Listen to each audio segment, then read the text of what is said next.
Well, in the United States, a huge legal hurdle has now been passed for convicted killers Erik and Lyle Menendez.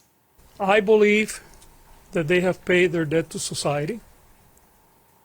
The brothers were sentenced to life without parole for the 1989 murders of their parents at their home in Beverly Hills. Now they may have soon an opportunity to leave prison, but they are still going to need more help from the courts. Steve Futterman brings us the details on that from Los Angeles. Well, more than 30 years after the two brothers, Lyle and Erik, were sentenced to life in prison without the possibility of parole, there does seem a path to possibly their release. Yesterday, in this office here, the district attorney for Los Angeles County, George Gascon, said he is going to recommend to a judge that the brothers be resentenced. Essentially, it would be a resentencing from the current sentence, life in prison without parole, to another very serious sentence, 50 years to life with parole. And with the 30 plus years that the brothers have served, they would be eligible for parole.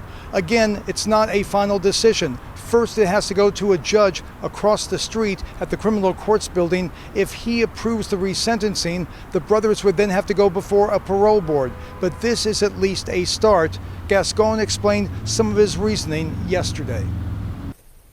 The final decision will be made by the judge. Court has to agree with my conclusion that they deserve to be resentenced.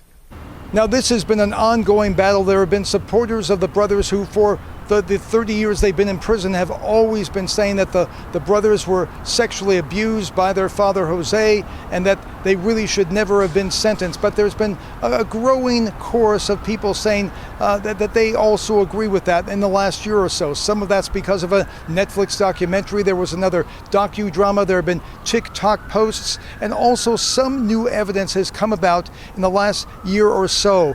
One of the pieces of evidence is a note from a member of, you may remember the Puerto Rican boy band Menudo. A member of that band said he was also sexually molested by Jose Menendez. Jose Menendez was a record executive. Now, family members, they're a bit mixed. Most of them, though, are behind the release of the brothers. Let's take a listen to one of them.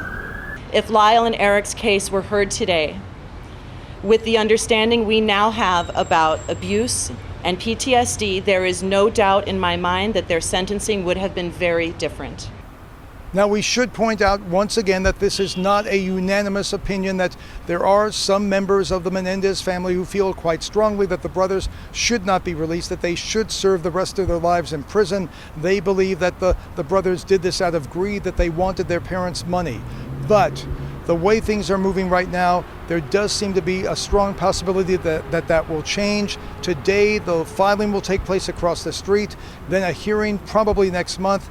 Now, the brothers, if everything goes the way they hope it will go, they may not be released by the end of this year, but very possibly sometime in 2025. Steve Futterman for CBC News, outside the District Attorney's Office in Los Angeles.